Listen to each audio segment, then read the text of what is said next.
Deixa eu te contar uma coisa.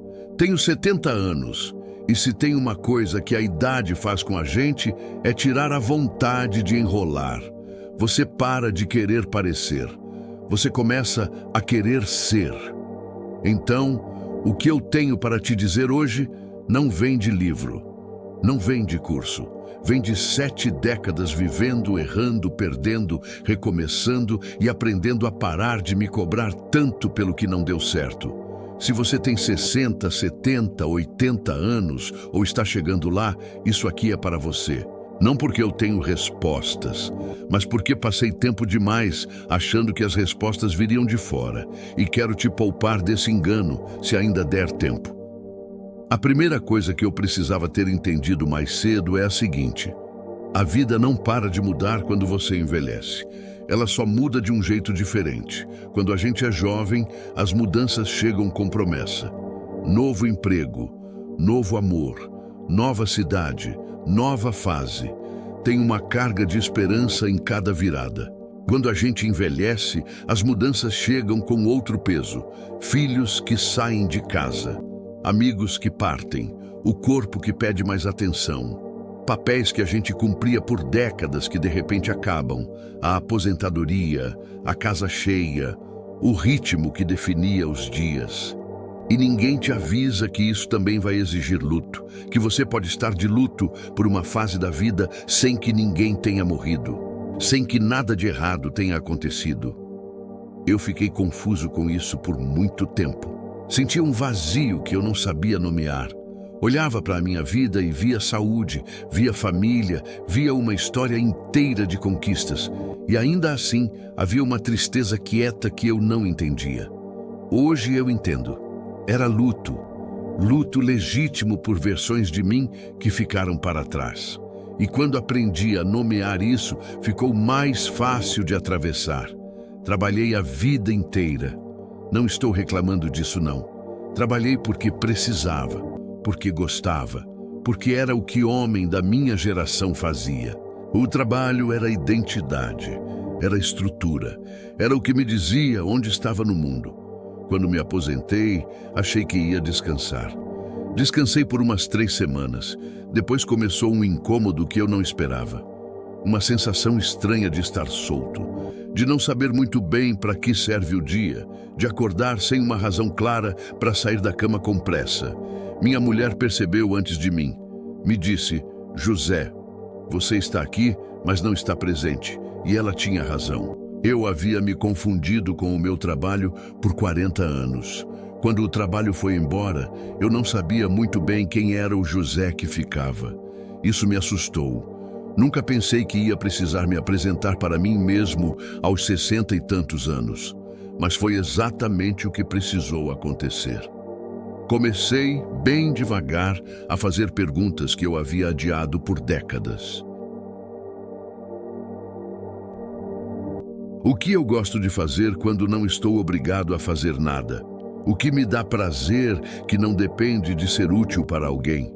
O que eu sempre quis tentar e nunca tive tempo, ou coragem, ou permissão? Essas perguntas parecem simples, mas para um homem de 70 anos, que passou a vida toda orientado para a produção, e para os outros, elas eram quase subversivas. Porque a minha geração não foi criada para se perguntar o que quer. Foi criada para cumprir o que é necessário. E cumpri. Com muito orgulho, cumpri. Mas chegou uma hora em que o necessário estava cumprido, os filhos criados, a casa paga, as obrigações honradas. E agora, o que vem depois de uma vida bem cumprida? Descobri que vem a chance, talvez a primeira chance real, de viver para dentro, não só para fora. Aprendi uma coisa que parece pequena, mas mudou muito o meu dia a dia. Aprendi a não ter pressa com o tempo. Isso soa óbvio, mas não é. Durante décadas, o tempo era um recurso escasso que eu administrava. Agenda cheia, reuniões, prazos. A sensação constante de que havia mais a fazer do que tempo para fazer. Na aposentadoria, o tempo mudou de natureza. Ele passou a ser abundante. E a abundância de tempo, quando a gente não está preparado, pesa. Passei uns meses tentando preencher o tempo como se ainda houvesse uma agenda para cumprir. Criava tarefas, me ocupava à força, tinha quase vergonha de simplesmente sentar e não fazer nada. Até que um dia, numa tarde de quarta-feira, sem compromisso nenhum, fui até a janela, peguei um café e fiquei olhando a rua por uns 20 minutos. Sem telefone, sem televisão, sem nada. E percebi que estava bem, estava presente, estava atento, estava vivo de um jeito que eu não me permitia há muito tempo. Desde então, aprendi a apreciar o tempo que não vai a lugar nenhum, o tempo que existe só para existir. E descobri que esse tipo de tempo não é tempo perdido. É talvez o tempo mais honesto que a gente tem. Vou falar sobre os filhos, porque sei que muita gente da nossa geração carrega peso com isso. Criei meus filhos com muito amor e com muita expectativa. Não exatamente expectativas que eu impunha a eles, mas expectativas que eu carregava dentro de mim sobre como seria essa relação quando eles crescessem. Imaginei que estaríamos sempre perto, que o laço seria naturalmente cotidiano, que a família se reuniria com frequência, que a comunicação seria fácil, que eu saberia o que se passava na vida deles. A vida foi diferente. Cada um seguiu seu caminho, cidades diferentes, rotinas diferentes, mundos que eu entendo parcialmente e que eles habitam com uma familiaridade que eu nunca vou ter completamente. Por muito tempo, senti isso como uma perda, como se eu tivesse feito algo errado, ou como se eles tivessem me deixado para trás. Precisei de tempo para entender que não era abandono, era crescimento. Era exatamente o que eu havia trabalhado para que acontecesse. Criei filhos para serem independentes. E foram. Não posso reclamar do sucesso da minha própria criação. O que mudou foi a minha expectativa sobre o que essa independência significava para o nosso relacionamento. Aprendi a valorizar a qualidade do tempo junto, não a quantidade. Uma ligação de 20 minutos, onde estamos de verdade presentes um para o outro, vale mais do que um fim de semana, onde estamos no mesmo espaço, mas cada um no próprio mundo. E aprendi, isso foi mais difícil, a não fazer do meu carinho um peso para eles carregarem. Amor que cobra presença deixa de ser amor e vira obrigação. E obrigação afasta. Quero falar sobre o corpo, porque a gente precisa falar sobre o corpo. Envelhecer tem um componente físico que ninguém consegue ignorar por muito tempo. Eu tentei ignorar mais do que deveria. Fui de uma geração que aprendeu a empurrar dor para debaixo do tapete, que não vai ao médico enquanto dá para andar, que acha que reclamar do corpo é frescura. Levei isso muito longe e me arrependo, porque o corpo não é inimigo, o corpo é parceiro. E parceiro exige cuidado, atenção, escuta. Aprendi a prestar atenção no que ele me diz. Quando pede descanso, descanso. Quando pede movimento, me movo. Quando algo dói de um jeito que não é familiar, vou ao médico sem drama e sem atraso. Isso não é fraqueza, é sabedoria. Um homem que cuida do próprio corpo não está sendo mimado. Está sendo responsável com o instrumento que tem para viver. E aprendi outra coisa. Cuidar do corpo é também cuidar da cabeça. O sono que a gente respeita, o alimento que a gente escolhe com atenção, o movimento que a gente mantém, tudo isso não é vaidade. É a base de tudo, o mais que a gente quer fazer enquanto está por aqui. Sobre amizades, isso também precisa ser dito. Com a idade, muitas amizades se perdem naturalmente. As pessoas seguem caminhos diferentes, se afastam, algumas partem. E a gente vai ficando com um círculo menor. Por muito tempo vi isso como perda, como o isolamento inevitável da velhice. Mas aprendi a ver de outro jeito. Não é que a gente fica com menos amigos, é que fica com os certos. As amizades que persistem depois de décadas têm uma profundidade que amizades novas demoram muito para construir. Tem história, tem memória compartilhada, tem a intimidade de quem se conheceu em momentos que moldam uma vida. Essas amizades merecem ser cultivadas com cuidado. Uma ligação, uma visita, um café sem motivo específico, um bilhete escrito à mão que da minha geração ainda tem esse hábito e que faz muita diferença. E aprendi também que nunca é tarde para fazer amizade nova. Entrei num grupo de caminhada há uns 2 anos. Não esperava grande coisa, esperava o exercício mesmo. O que encontrei foi conversa, risada, companheirismo.